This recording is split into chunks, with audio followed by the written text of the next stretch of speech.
Thank you for participating in the National Strawberry Sustainability Initiative Program, the NSSI.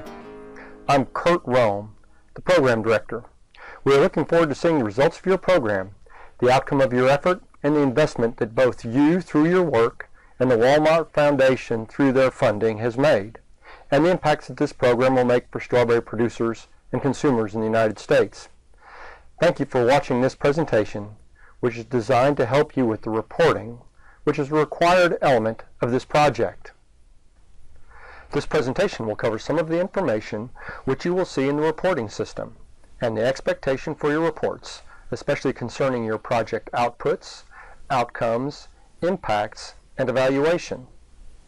This information was critical to your project development and proposal, and was required by the RFP. As project leaders have worked on their reports, we've received questions requesting clarification. The purpose of this webinar presentation is to address those questions and provide additional clarity.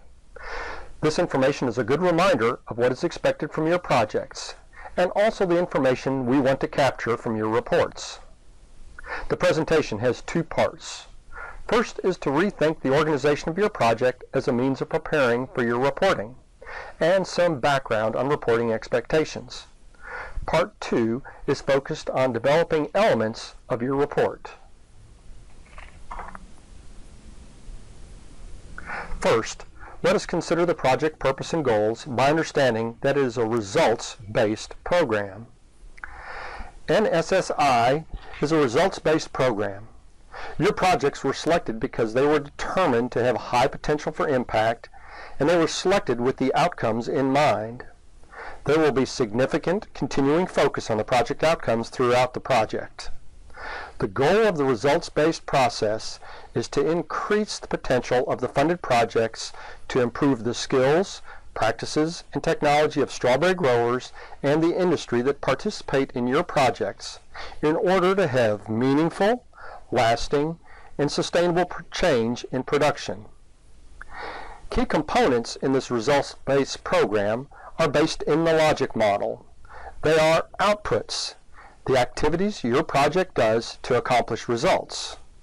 The outcomes, what your target audience does with the information, skills, technology, techniques, or practices provided through your outputs. And the impacts, longer-term, systematic, or conditional changes.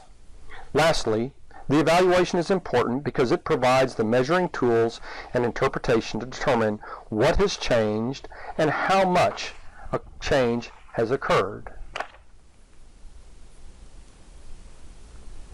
It is anticipated that you begin with the end in mind.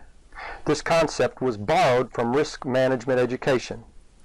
It is hoped that you began your project by thinking about the results or outcome that you want your project participants to achieve. Whether it might be by implementing a new production system that extends the season or increases farm income, or using new technology to increase yield. Then you design program activities or outputs that led the participants to those results.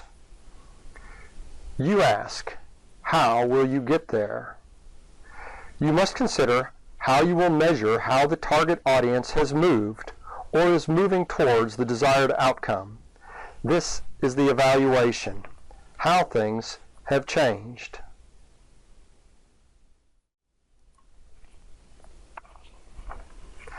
This graphic from Risk Management Education Center is a visual representation of the previous slide and how to implement the information from the logic model. You begin with the outcomes by identifying results or outcomes you want as a result of the project. Then determine the outputs, those activities that lead participants to the desired results. From those, then you begin the list of inputs, the resources that increase the ability of the project participants to achieve the desired outcomes. This information goes directly into the logic model, but in a reverse order. The logic model is a sequential management of your project where you started with the end in mind. The logic model should be constructed as a tool to develop realistic outcomes. First, Identify the situation or situations that your project will help address, such as pest management, input reduction, food safety, water conservation. And then consider if what you are proposing will be well received by the target audience that you have identified, producers, the industry, consumers. Then, outcomes identify the changes in knowledge, action, or conditions and systems you would like the program participants to realize. Outputs identify activities such as workshops, on-farm trials, demonstrations, notebooks that will support and lead the participants to the outcomes. Inputs. These are the resources that go into your program, such as the project team, partners, collaborators, those who contribute expertise, research, or funding. An outcome is defined as a progressive change in knowledge, a short-term change or outcome, or a change in actions and attitudes, a short to intermediate outcome, or a conditional or systematic change, which are long-term impacts. Bloom's taxonomy of action verbs is useful in determining participant level of engagement and the level of change. You are encouraged to study further and look this up for yourself for more information.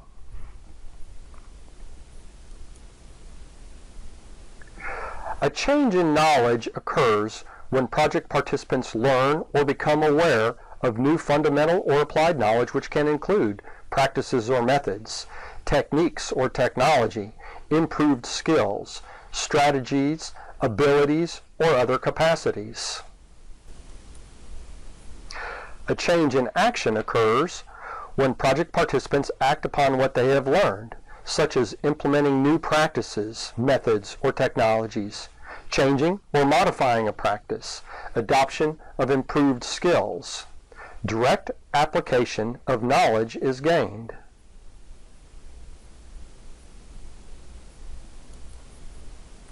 A change in conditions, the system, or the environment occurs because of widespread industry, grower, or consumer action, such as the increased number of strawberry producers in an area leading to increased strawberry production and availability, increased local or regional strawberry production, or season extension to increase availability of consumers, adoption of new practices that lead to reduction in greenhouse gas emissions, reduced pesticides and use of widespread IPM implementation, new storage or transport methods which reduce spoilage. I am sure you can think of others. Your project outcomes will depend on the knowledge of your target audience which are engaged in your project. For example, why did you select this audience? And why did industry or producers with whom you are working choose to participate? Your outcomes will depend on the action and learning process, the project steps that help the industry or producers achieve long-term outcomes. And outcomes depend on the program resources, including the team, the collaborators, the expert presenters, sufficient to lead participants to your desired outcomes.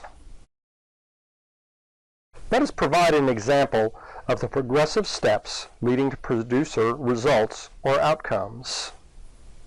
The target or audience, a producer, will understand or have improved understanding of the issue, the practice, the technology, the method, or the information, or the need to take action. They then decide to take an action. The producer makes a commitment to write a business or a marketing plan, or set up a record-keeping system, implement IPM, or initiate other steps that will lead them to adoption of a practice. They develop. The producer customizes the system or plan for their specific operation, needs, or to achieve their goals. They implement or take an action that improves the farm or business, such as implementing a food safety plan, using new technology, a new cost management plan, IPM, GAP, or a sustainability checklist, for example.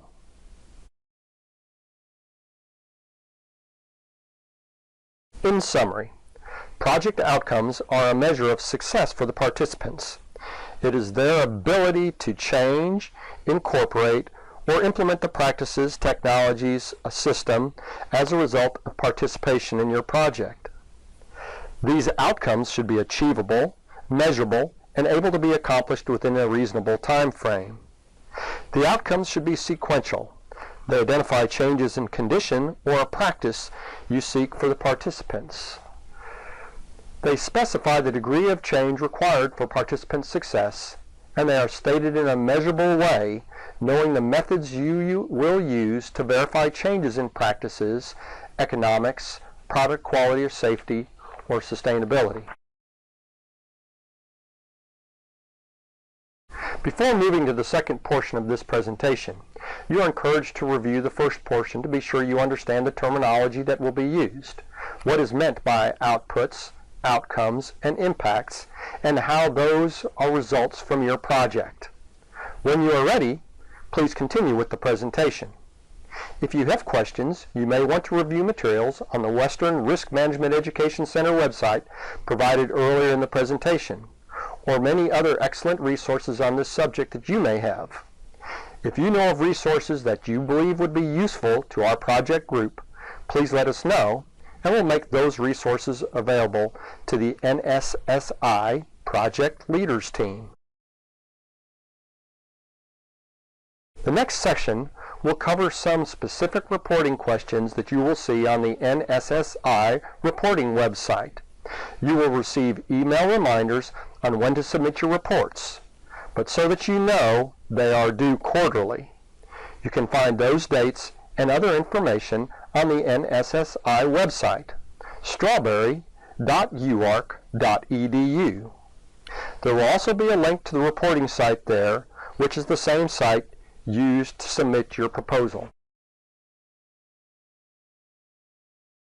This is the project outputs question from the reporting website. List your outputs in relation to objectives of the proposal. Include activities such as presentations, publications, workshops, websites, and blogs. Include the target audience and the number of people. We want to know what activities you did conduct to move your participant toward the project outcomes.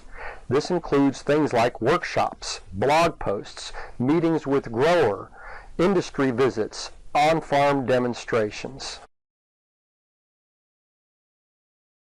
This is the project outcomes question.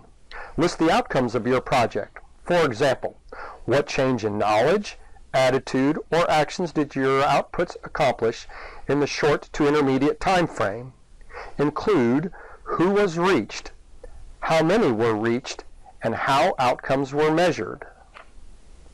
For this, you should explain what did the participant or target audience do with the project output and information you provided. Was there an increase in knowledge? Did it initiate change in thought processes? Did it change behaviors or practices? How did you measure this change? And this is the program impact question. List the actual or anticipated impact of your project. For instance, the big picture effect of your project on the industry, grower, or region. Changes in conditions, the environment, or society that occurred over the long term. Include how impacts were or will be measured. True impacts are difficult to measure and may not be evident until late in the project or after the project has been completed. You may not see evidence of impact until late in the project or after it is completed. Tell us about any evidence of impact that you see or observe, or any projected impact and how you intend to measure this. There are other NSSI reporting questions. The complete quarterly and final report includes additional information about the activities of your project. Your report will include the following: a summary of your project and the objectives of your project. These can be taken from your proposal. Media contacts, Include any media releases, press releases, articles, radio, TV stories, etc. Include URL links and the number of people that the publication or media reaches if that is possible. Internet media. Include all internet content, URLs, websites, blog posts, YouTube videos, Facebook pages or posts, or other social media posts. Include the number of hits, visits, likes, if at all possible. Problems, delays, or changes in plans. List any upcoming or past delays, problems, or change in plans that affect your ability to accomplish the project as planned. Explain how problems and challenges will be overcome in the next reporting period. Explain any deviations from your original plan, and explain your new plan. Keep in mind that major revisions in plans or budgets requires CAR's approval. Also, if there is a change in the project director, contact us so that we can make that formal change. Next accomplishments. What will be accomplished during the next sequential reporting period? Attachments and uploads. Include all published or produced items, including publications, manuals, figures, handouts, illustrations, presentations, slideshows, notebooks, etc. Please upload any relevant project pictures so that we can use those. All of the sections of this report have a maximum of 2,500 words allowed in the text boxes, although it is not necessary for you to fill them completely and use all 2,500 words. Underperformance procedures. Project reports will be reviewed each quarter and measured against your proposed projects. You will be evaluated for your accomplishments and progress towards your project outcomes. Projects that are underperforming and not meeting the expectations laid out in the proposal risk termination from the NSSI program, with the awarded funds being forfeited and returning to the program. Performance includes your project having timely activities, making accomplishments towards your goal. We include that funds are being drawn on and used in a timely and appropriate manner as you have proposed as performance criteria. Project leaders will be given notice of unsatisfactory performance prior to termination. This notice will specify corrective project actions and minimal reporting criteria so that applicants can understand the project termination criteria. Projects will be given one reporting period or quarter to improve progress and have accomplishment. A friendly reminder that project extensions will not be available for this program, and the deadline for all project completions and expenditures is June 30, 2014. One additional note about your progress reports. Your project reports need to be in alignment with your project financial reports that your sponsored programs have submitted or invoiced for payment. This may require that you communicate with your business office about the program, what the program has invoiced, and all the budgets that have been submitted. We will compare the two against each other. We must verify and report that the funding spent is generating the results and providing the outcomes you report. Evaluation is a critically important part of your project because it provides the tool or tools that are used to measure change in your project participants as a result of your activities. It is how you determine that your project is successful. Ask yourself, how will you measure the effects of your outputs to ensure they are creating suitable or appropriate participant change or any change at all? For evaluation, you need to consider the protocols, methodologies, and data collection that are used that are qualitative, quantitative, and demonstrable, providing the evidence for your project performance. Remind yourself to begin with the end in mind. This was discussed earlier in this presentation. Ask yourself, what results do you want to achieve? How will they be evaluated? You should consider the evaluation tools when developing and executing your project. A tip for you. For each desired outcome, you should be able to write an evaluation question. If not, you should do this now. Write a question that is measurable for each of your proposed outcomes. If you have done this, it will be very helpful in order to validate that the proposed results are met, or if they are not met. You need to test your evaluation methods. Ask yourself, will your evaluation tool or tools clearly demonstrate the progress participants are making towards achieving outcomes? You should consider, do your evaluation tools measure, quantify, or demonstrate changes in knowledge, changes in attitude, changes in behavior or approach, changes in the condition or the system? How can you evaluate outcomes? You need to identify measurable expected outcomes. You want to be able to measure your outcomes. You should define the criteria for success. Ask, what does success look like for participants in your project? You must develop evaluation tools to measure project results. This may include end-of-training evaluations, post-training evaluations, or other tools such as interactive polling clickers used during training. Be consistent and thorough with your evaluation distribution.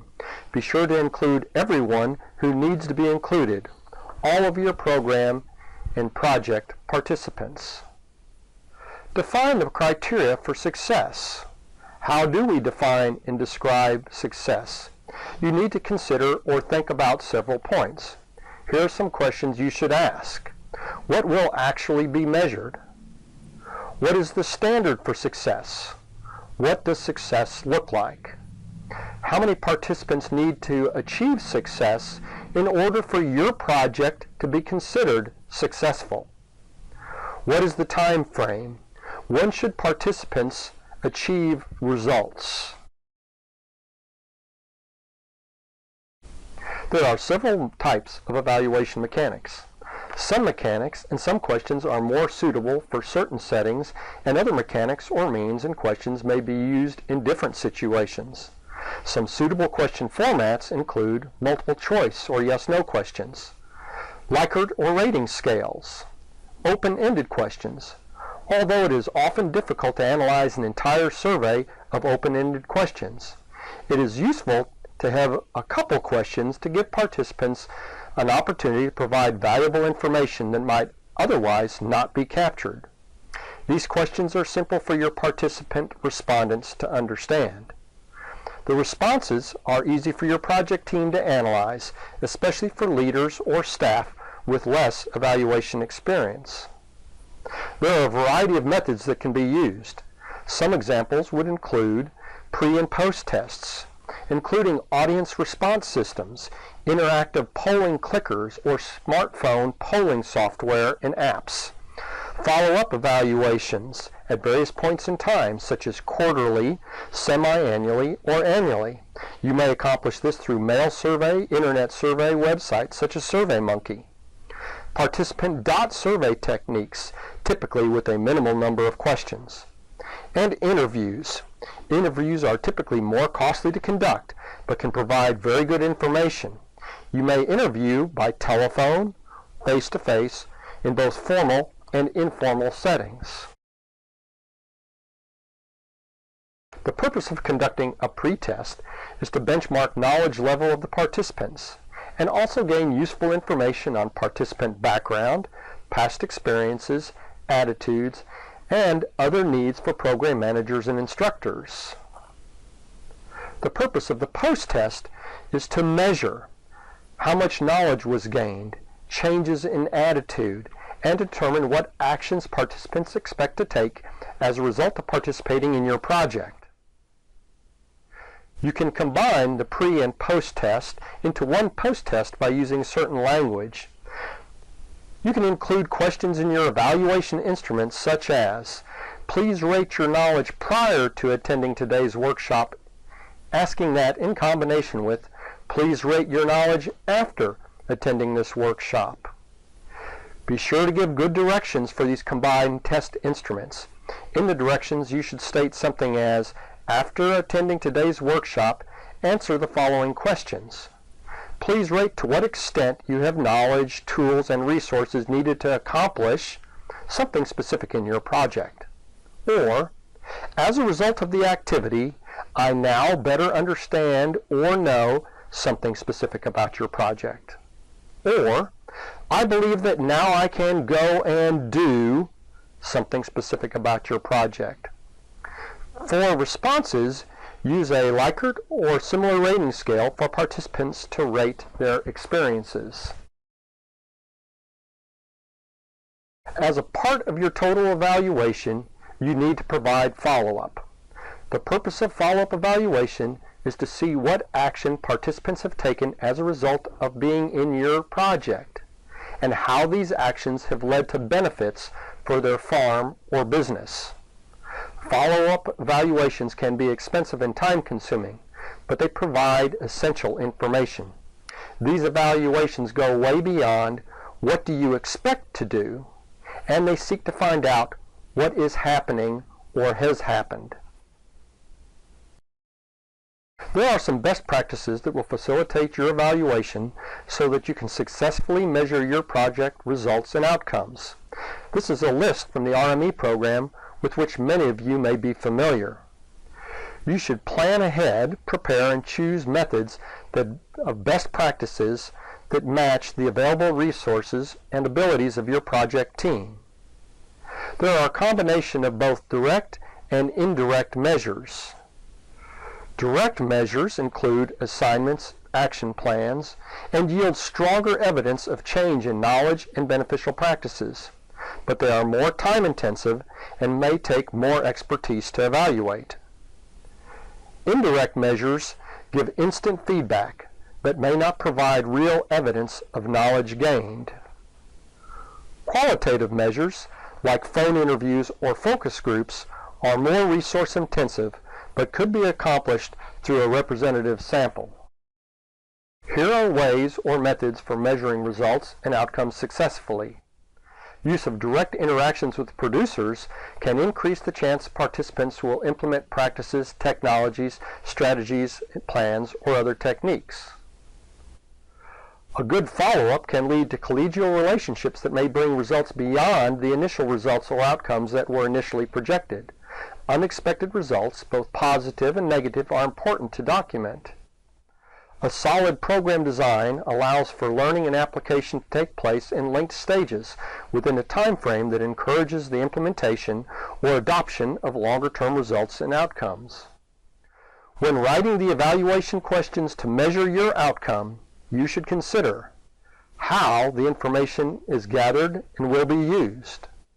The way in which you ask a question may influence how participants respond. When you ask a question will influence how participants respond. Be aware, are you leading them to a response, or is your question fair? Is it clear and unambiguous so that you get back meaningful answers that are not ambiguous themselves? It is a good idea to have a survey or evaluation discipline expert review your questions.